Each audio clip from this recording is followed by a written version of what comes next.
Olá, alunos, tudo bem com vocês? Então, hoje nós vamos começar a estudar um conteúdo novo, né? Que são as histórias em quadrinhos e os provérbios, né? Então, como você pode ver no slide mostrado, os conteúdos a serem estudados serão histórias em quadrinhos e depois vamos estudar os provérbios também dentro desse capítulo. Se vocês quiserem acompanhar esses conteúdos no livro didático, juntamente com a aula, esses conteúdos estão no capítulo 2, tá?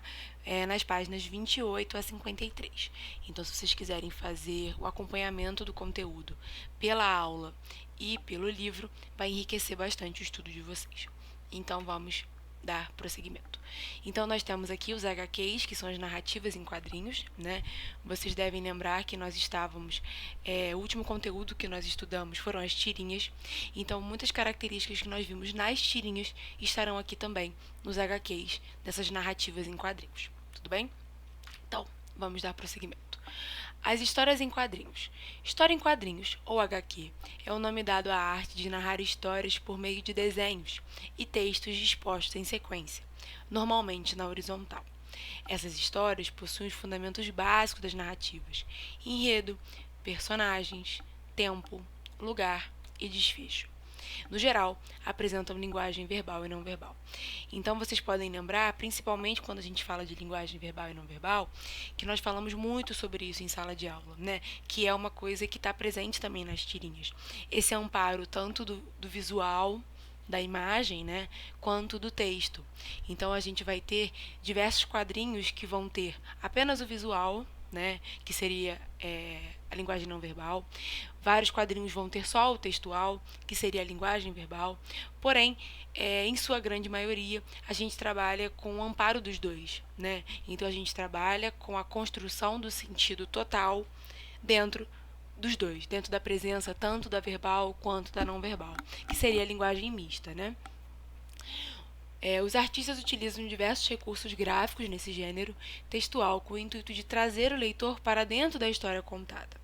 Para comunicar as falas das personagens, por exemplo, são empregados balões com textos escritos.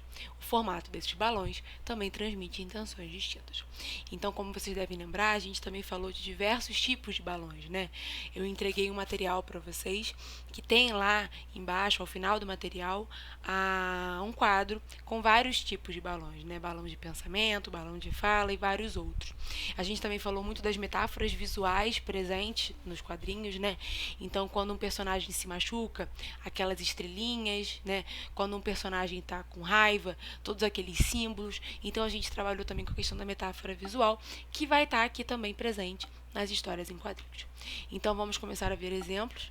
Aqui a gente tem um exemplo de história em quadrinho, né, da Turma da Mônica, em que a gente pode perceber que, basicamente, o amparo dessa história em quadrinho é o amparo visual, né? A gente pode ver aqui no segundo quadrinho que tem esse zupt quando o Cebolinha cai, né, pela casca de banana. Vocês podem perceber que isso aqui seria uma presença de uma metáfora visual.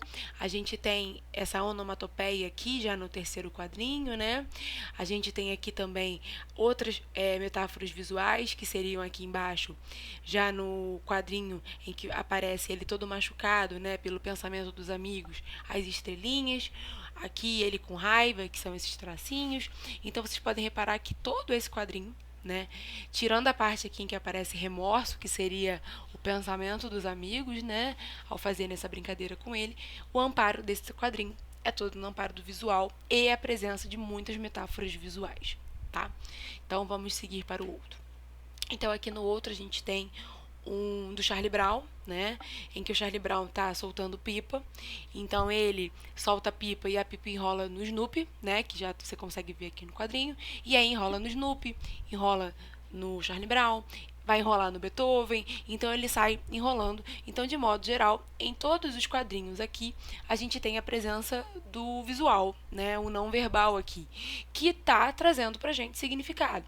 A gente só vai ter o amparo textual, a gente só vai ter a linguagem mista no último quadrinho aqui, em que a gente tem uma fala em que tem assim: Charlie Brown, você possivelmente não pode imaginar o quão felizes nós ficaremos quando a temporada de pipas acabar. Então vocês podem reparar que, de modo geral, toda essa história em quadrinho, ela está amparada no visual. Então, o visual que representa a significação para nós.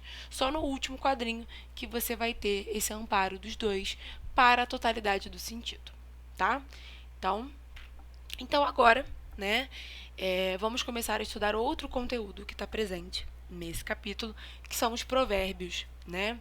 Então, vamos dar prosseguimento. Então, os provérbios. Os provérbios são ditos populares, frases e expressões que transmitem conhecimentos comuns sobre a vida. Muitos deles foram criados na antiguidade, porém estão relacionados a aspectos universais da vida. Por isso, são utilizados até os dias atuais. É muito comum ouvirmos provérbios em situações do cotidiano. Quem nunca ouviu, ao falar algo rapidamente, que a pressa é inimiga da perfeição? Os provérbios fazem sucesso, pois possuem um sentido lógico e possuem rápida transmissão das ideias veiculadas.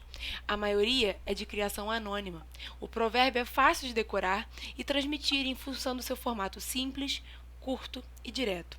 Falam sobre diversos assuntos e fazem parte da cultura popular da humanidade. Encontramos provérbios para praticamente todas as situações de nossa vida. Então, como vocês podem ver, né, os provérbios, eles são expressões que se encaixam em diversos aspectos do nosso cotidiano. Até por isso que eles falam aqui sobre a questão da universalidade dos provérbios, né? Os provérbios, eles têm que ser textos curtos, tá?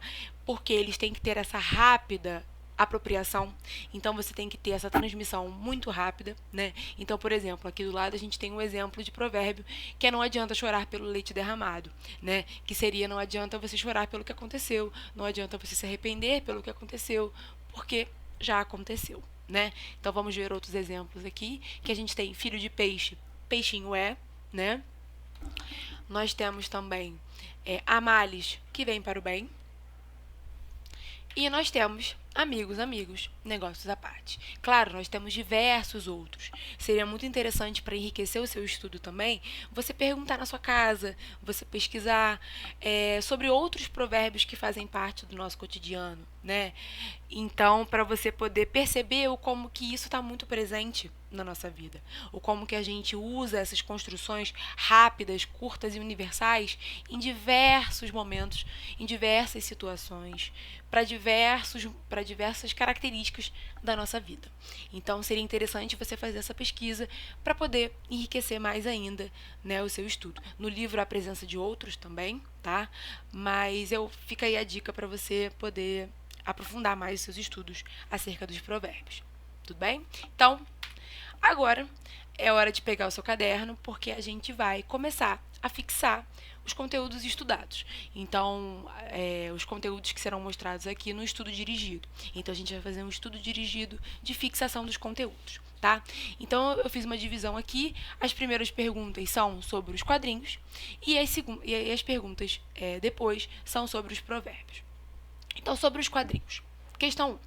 É correto afirmar que as histórias em quadrinhos possuem os elementos que compõem uma narrativa? Se sim, quais são esses elementos? A linguagem dos quadrinhos pode ser classificada como uma linguagem unicamente visual? Justifique sua resposta. Questão 3. É correto afirmar que os balões são responsáveis por transmitir diferentes ideias? Se sim, apresente um exemplo de balão utilizado nesse gênero em sua resposta. Agora, sobre os provérbios. Questão 4. É correto afirmar que os provérbios apresentam ideias relacionadas a planos universais da nossa vida? Se sim, cite um exemplo de provérbio conhecido por você, empregado em alguma situação do cotidiano. Questão 5. Você acha que, sendo os provérbios textos curtos, facilita a memorização e, consequentemente, a sua transmissão entre pessoas e até mesmo entre gerações? Justifique. Então, façam essas questões no caderno de vocês. Respondam com o amparo dos slides e com o amparo do livro também, que no próximo vídeo a gente vai apresentar a correção. Tudo bem? Então, essa aqui é a bibliografia utilizada, né, para a montagem da aula, e até a próxima aula.